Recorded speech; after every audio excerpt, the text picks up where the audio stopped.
Assalamualaikum warahmatullahi wabarakatuh. Perkenalkan, nama saya Rizky Aprianto Mahmud dengan standbook D1A1190089.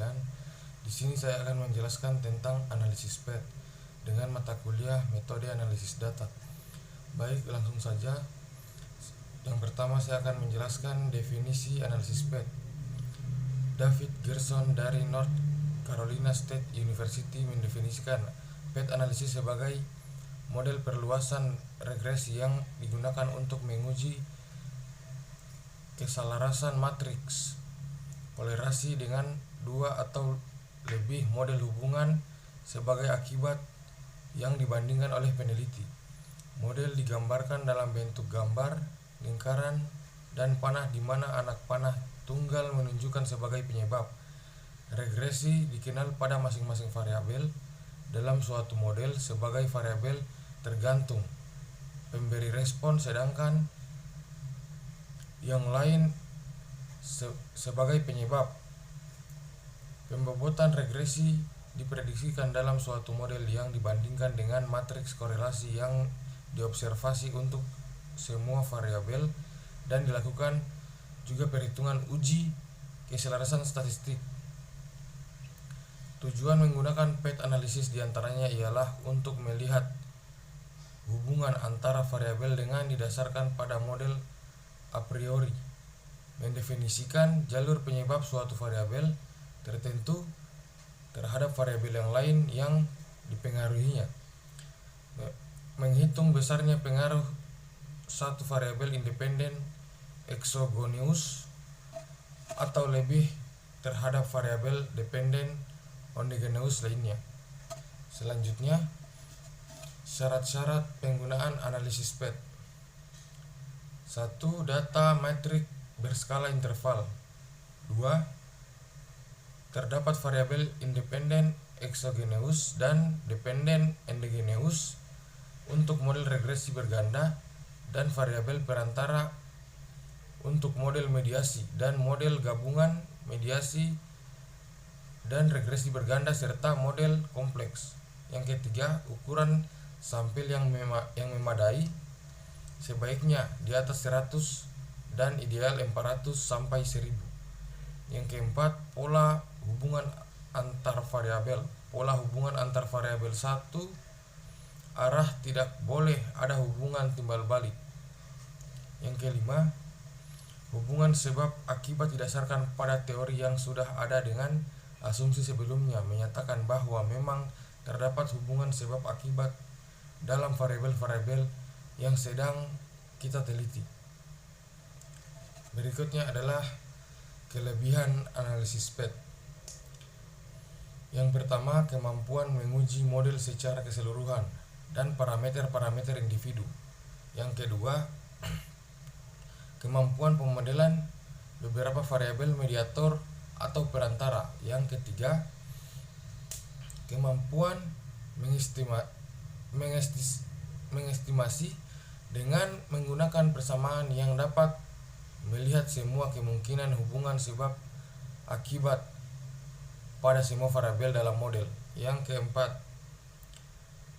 kemampuan melakukan dekomposisi korelasi menjadi hubungan yang bersifat sebab akibat, hubungan sebab akibat seperti pengaruh langsung direct effect dan pengaruh tidak langsung indirect effect, dan bukan sebab akibat non causal association seperti komponen semu spurious. Baik, kelemahan analisis PET. Yang pertama, tidak dapat mengurangi dampak kesalahan pengukuran. Yang kedua, analisis jalur hanya mempunyai variabel-variabel yang dapat diobservasikan secara langsung. Yang ketiga, analisis jalur tidak mempunyai indikator-indikator suatu variabel laten. Yang keempat, karena analisis jalur merupakan perpanjangan regresi linear berganda, maka semua asumsi dalam rumus ini akan diikuti. Yang terakhir, kelima, sebab akibat dalam model hanya bersifat searah atau satu arah, tidak boleh bersifat timbal balik. Baik, selanjutnya Langkah-langkah analisis PET. Analisis PET menggunakan SPSS versi 15 oleh Bambang Afid Priyatna Martadi Putra. Analisis jalur dikembangkan oleh Sawalwreck 1934. Tujuannya untuk menerangkan akibat langsung dari dan tidak langsung dari seperangkat variabel penyebab atau variabel eksogenus terhadap perangkat variabel akibat endogenus. Berikutnya kegunaan untuk mengetahui hubungan struktural antara variabel oksigen yang mempengaruhi terhadap variabel endogen yang dipengaruhi. Selanjutnya bertujuan untuk mengetahui besarnya pengaruh langsung, pengaruh tidak langsung, dan pengaruh total dari variabel endogen terhadap variabel eksogen. Selanjutnya langkah-langkahnya. Yang pertama, uji normalitas setiap data. Kedua, tuliskan bentuk hubungan struktural antar variabel. Yang ketiga, hitung koefisien jalur. Yang keempat, uji keberartian koefisien jalur. Langkah-langkah analisis jalur menggunakan SPS versi 15, yaitu pertama, gunakan langkah-langkah yang sama seperti dalam analisis regresi. Yang kedua, pada output navigator untuk coefficient, lihat kolom standardized coefficient dalam kurung beta untuk mengetahui nilai dari koefisien jalur. Yang ketiga, uji keberartian koefisien jalur atau kriteria. Jika nilai T hitung lebih besar dari T tabel, maka koefisien jalur berarti pada A yang dipilih.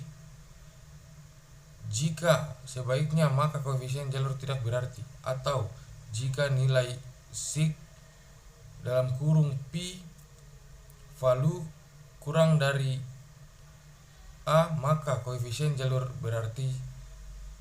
Jika sebaliknya, maka koefisien jalur tidak berarti. Berikut adalah contoh soal dari salah satu jurnal yang saya pilih, yaitu yang pertama, menentukan struktur hubungan antara variabel berdasarkan diagram kerangka pemikiran.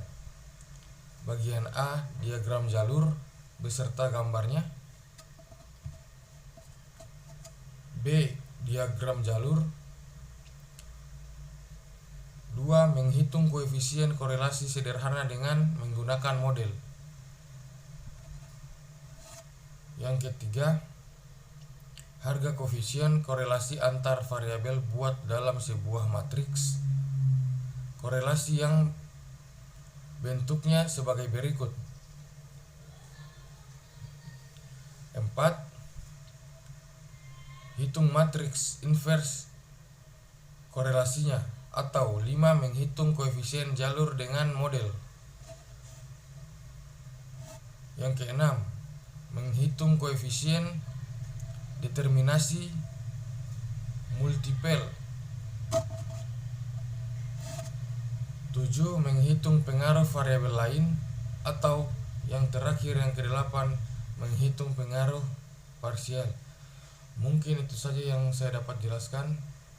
Lebih dan kurangnya mohon dimaafkan. Saya akhiri dengan ucapan wabillahi taufiq walhidayah. Wassalamualaikum warahmatullahi wabarakatuh.